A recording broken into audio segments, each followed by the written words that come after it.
Daniel, tak fordi vi måtte komme i dag. Det har vi glædet os rigtig meget til. Vi kunne ikke lade være, men vi har jo været inde og lure lidt omkring restauranten, og også dig, og ja, igen, det er jo fascinerende, så jeg tænker lidt, kan du ikke fortælle, hvad er visionen om det her sted, og hvordan er du endt her, og hvorfor? Altså for at gøre en meget lang historie, sådan en lille smule kort, så startede den her rejse måske for omkring 4-5 år siden, hvor at stifteren af den her restaurant og konceptet, Morten Kirk Johansen, som egentlig spurgte mig, om vi ikke skulle prøve at gå ind i et helt vildt unikt koncept og projekt sammen herinde i Fjordenhus, som jo er deres hovedkontor, Kirk Kapital. Og det var selvfølgelig noget, jeg synes var en once in a lifetime mulighed. Så jeg kan man sige, en af de ting, vi var rigtig heldige at få lov til, det var så at arbejde videre med Olaf Eliasson, jo, som har lavet den her bygning i samarbejde med en arkitekt, der hedder Sebastian Bemann. Så vi fløj lidt frem og tilbage, Berlin og Island, og fandt ud af, hvordan vi lige skulle få det her op at stå. Ja. Og vi endte bare med at blive så heldige, at vi pingpongede rigtig godt alle sammen i hele konceptet. Og havde selvfølgelig også en masse mennesker bag os, der hjalp os med at komme frem til målet. Jeg var ganske ung, da jeg startede det her. Jeg var jo 25-26, da jeg startede her som køkkenchef. Okay, det er meget sejt. Så det var meget ung. Du må næsten være en af de yngste, vil jeg næsten sige, eller hvordan? Jeg var i hvert fald ung, så det var jo også en enestående mulighed for mig at få lov til at vokse i. Det var en af de ting, Morten han så, det var, at det er en rejse, vi tager sammen, og så starter vi, og nu er jeg 31 og har været i gang i lang tid. Været ansat under ham i 7 år, både som køkkenchef på Remouladen, som jo lige er herude på den anden side. Ja, kendt sted. Masser af forretningsfrokost. Men helt klassisk og et skønt sted. Og nu, kan man sige, nu endte vi bare med at få det her op at stå på helt mirakuløs vis. Og jeg driver det jo selvfølgelig i dag sammen med hele holdet bag det. Stadigvæk, selvom Morten ikke er her mere, så er det noget, vi i hans ånd kører videre med på fuld smadre, og er stadigvæk et meget tidligt sted på rejsen. Vi er jo næsten kun lige startet under alt det her corona og opstart og alt, der har været, og pauser her og der. Der har været lidt udfordringer rundt om. Der har været lidt knas i maskineriet, men altså trods det, så synes jeg, at vi er kommet rigtig godt igennem og har fået mere succes, end jeg tror, at vi kunne have drømt os til.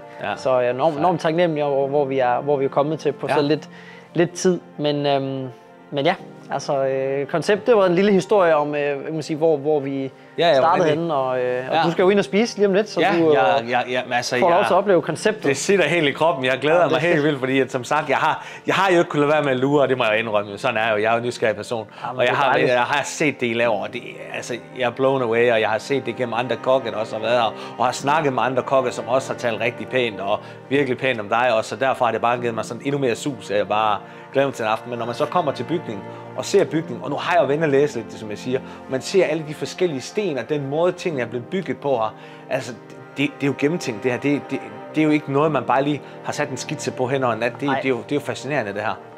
Det er det, og det er jo også noget, der er bygget over 10 år, altså ikke over et år, og nu var vi så heldige, at bygningen var færdig, da vi ligesom skulle til at udvikle restaurantdelen.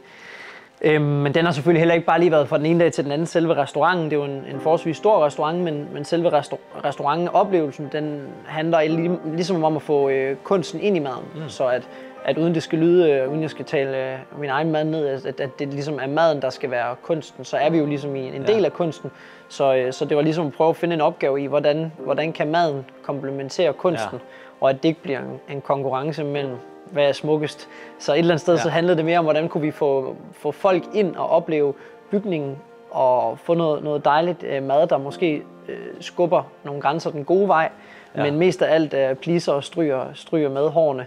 Så jeg tror, at det var sådan at bevæge mennesker fra rum til rum, og at du ikke sidder stille, og at en spiseoplevelse bliver statisk, men mere meget sådan bevægelig.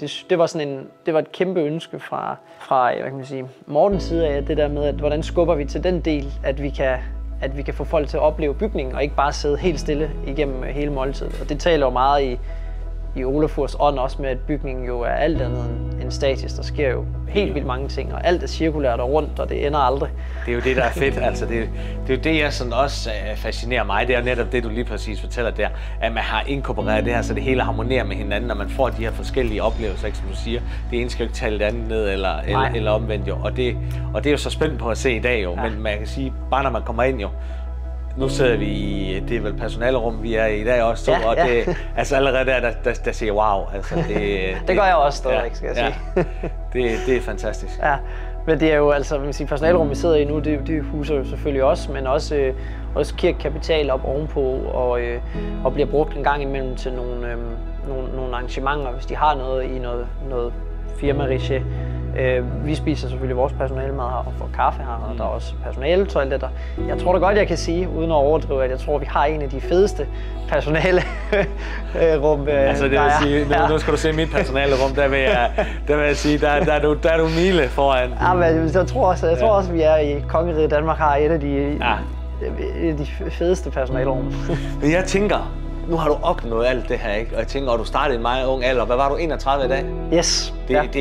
Det er sejt, du når hertil. Har du ikke, du må da have en eller anden sindssyg følelse i kroppen. Jeg tænker, når man står og kigger på det her værk, det er dig, der driver det her. Det er dig, der hvad kan man sige, det er jo dig, der står bag med det med et sindssygt sejt staff selvfølgelig. Men stadigvæk, det er noget af et mål, man har nået. Altså, det må da give en eller anden følelse. Ja, det gør det også, og det er jo helt sikkert, men jeg tror også, man sådan, altså, jeg i hvert fald tænker jo enormt meget over, at jeg skal jo også blive ved med at skubbe den og blive ved med at blive bedre og alle de her ting, så det er jo også et pres, man lægger på sig selv hele tiden for at blive bedre og også for ikke selv at gå i stå i det her, fordi at man skal også nive sig i armen nogle gange og så huske, hvor heldig jeg er, at jeg har fået lov til at drive sådan et sted her og få lov til at fortsætte at drive det igennem de ting, vi har været med alt det, vi har været igennem. Så jeg er jo enormt heldig at stadigvæk være her og hvad kan man sige, så synes jeg også, at jeg har et ansvar og at løfte den videre hele tiden. Ja. Så det er jo et pres, som jeg rigtig godt kan lide at arbejde i og under. Det synes jeg er fedt, men jeg tænker jo også en tanke, fordi nu ser man alt det her mad, og altså det er jo lidt ligesom, nu kommer jeg jo fra bilbranchen, hvor vi skal også hele tiden fornyes, vi skal hele tiden omstille os, vi skal hele tiden være parate for at få solgt den næste bil og indkøbe den næste bil. Jeg tænker her med mad, I laver sådan noget vanvittigt flot mad, og nu snakker vi kunst, det er jo kunst i min verden også, ikke? Hvordan presser man sig selv til at lave nyt? Hvordan finder man ud af, nu siger jeg bare et eller andet, den der fermenterede persille, der har lagt i et eller andet. Hvordan bliver man ved med at flytte sig? Daniel, fortæl mig lige, hvordan bliver man ved med at flytte sig og være innovativ og nå de her ting? Jeg tænker tit over det, og er vildt imponeret over det, for det fortsætter jo, men hvor kommer de derfra? Jeg tror, det er meget forskelligt fra person til person, hvordan man finder sin inspiration. En af de der ting, der virkelig inspirerer vores menu enormt meget, det er jo samarbejdet med alle de lokale leverandører. Det er jo noget, vi arbejder enormt tæt sammen med alle de her lokale, der ligesom skubber til os og siger, nu har vi kaniner, eller nu har vi masser, vi henter jo selv grøntsager hver uge. Så kan man jo ligesom følge, hvad er der derude, og okay, skal grøntsagerne fylde meget i den her uge, eller skal de fylde lidt, og er det begyndt at blomstre, er det ikke? Og så du ved, det der med at finde en gulerod lige så attraktiv som kaviar, det kan godt være svært at måle dem op mod hinanden, men et eller andet sted, så er de jo på niveau sammen. Så jeg tror, at den del af den der råvarejagt, og finde kærligheden i de leverandører, vi har, som hjælper os enormt meget. Det er en af de ting, der hjælper mig med at inspirere menuerne. Men selvfølgelig også spise ud hos andre, komme ud så meget som overhovedet muligt, se hvad laver de andre, hvad er endelig nu, altså suge til sig, ikke? Det var noget af det, jeg godt kunne tænke mig, at jeg gjorde mere af at komme ud og få noget inspiration, for det er klart, man kan jo ikke bare sidde i sine egne tanker hele tiden, man bliver også nødt til at følge med tiden, og at det ikke hele tiden bliver det samme, og at man sidder fast i en eller anden boble af, nu har vi måske 20 serveringer på, at det bare bliver 20 signaturserveringer. Det synes jeg også er smukt, men det passer bare ikke til det her koncept. Det er fint at have en håndfuld, så skal vi prøve at finde ud af, hvordan vi ikke kan holde af en ret så meget, at den ikke kan komme af. Så det er vigtigt, at den kan skifte. Og det kan godt være svært, når man får et eller andet med, nu elsker jeg den der ret, og jeg vil bare ikke af, og så skifter sæsonen, og så, hvad gør vi? Men der kan vi bare ikke lige forlænge sæsonen med at købe franske ærter eller et eller andet for at sige, så starter vi 2 måneder tidligere, og så har vi lidt længere. Der er det bare at sige, når ærterne er der, så bruger vi dem, og så er de væk om en måned, og for vi havde bare en god ret. Men sådan er det, og det kan jeg godt lide. Men det er også, det bliver meget spontant også for køkkenet at arbejde i det der med, så skiftede vi den lige. Nu har vi lige nu har vi lige lært den. Det kan jeg godt følge dig i.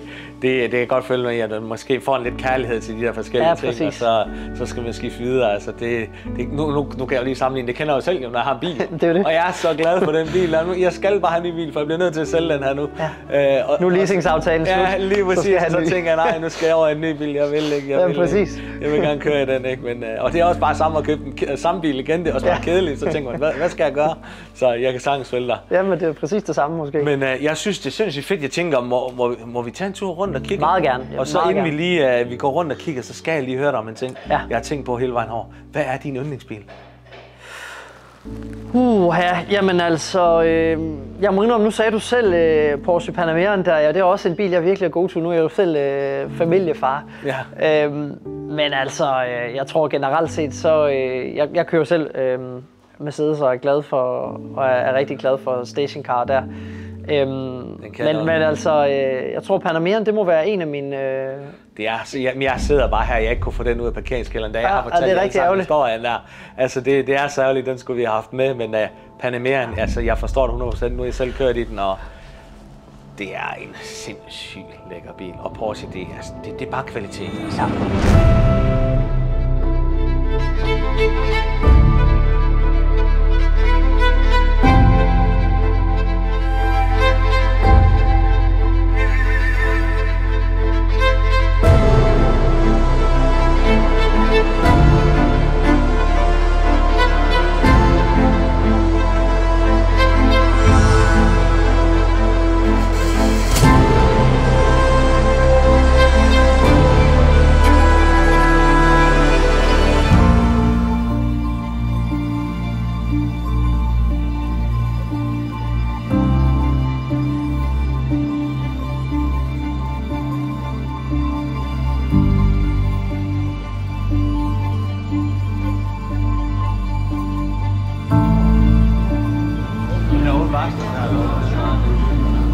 Så det er en ordentlig snæver.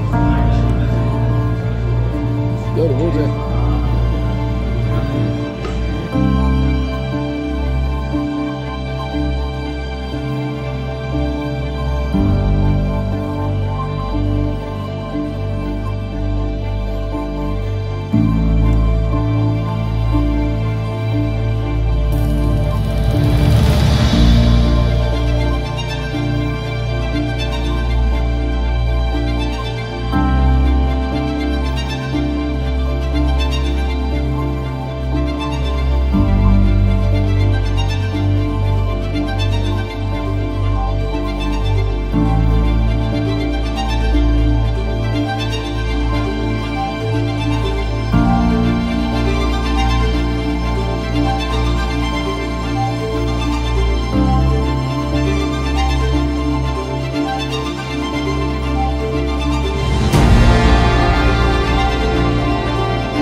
Tak fordi I fulgte med i dag, og jeg har en ting at sige, jeg er blown away, og jeg håber, I er det samme, efter I har set de her fantastiske omgivelser og den entusiasme, der er lagt i maden.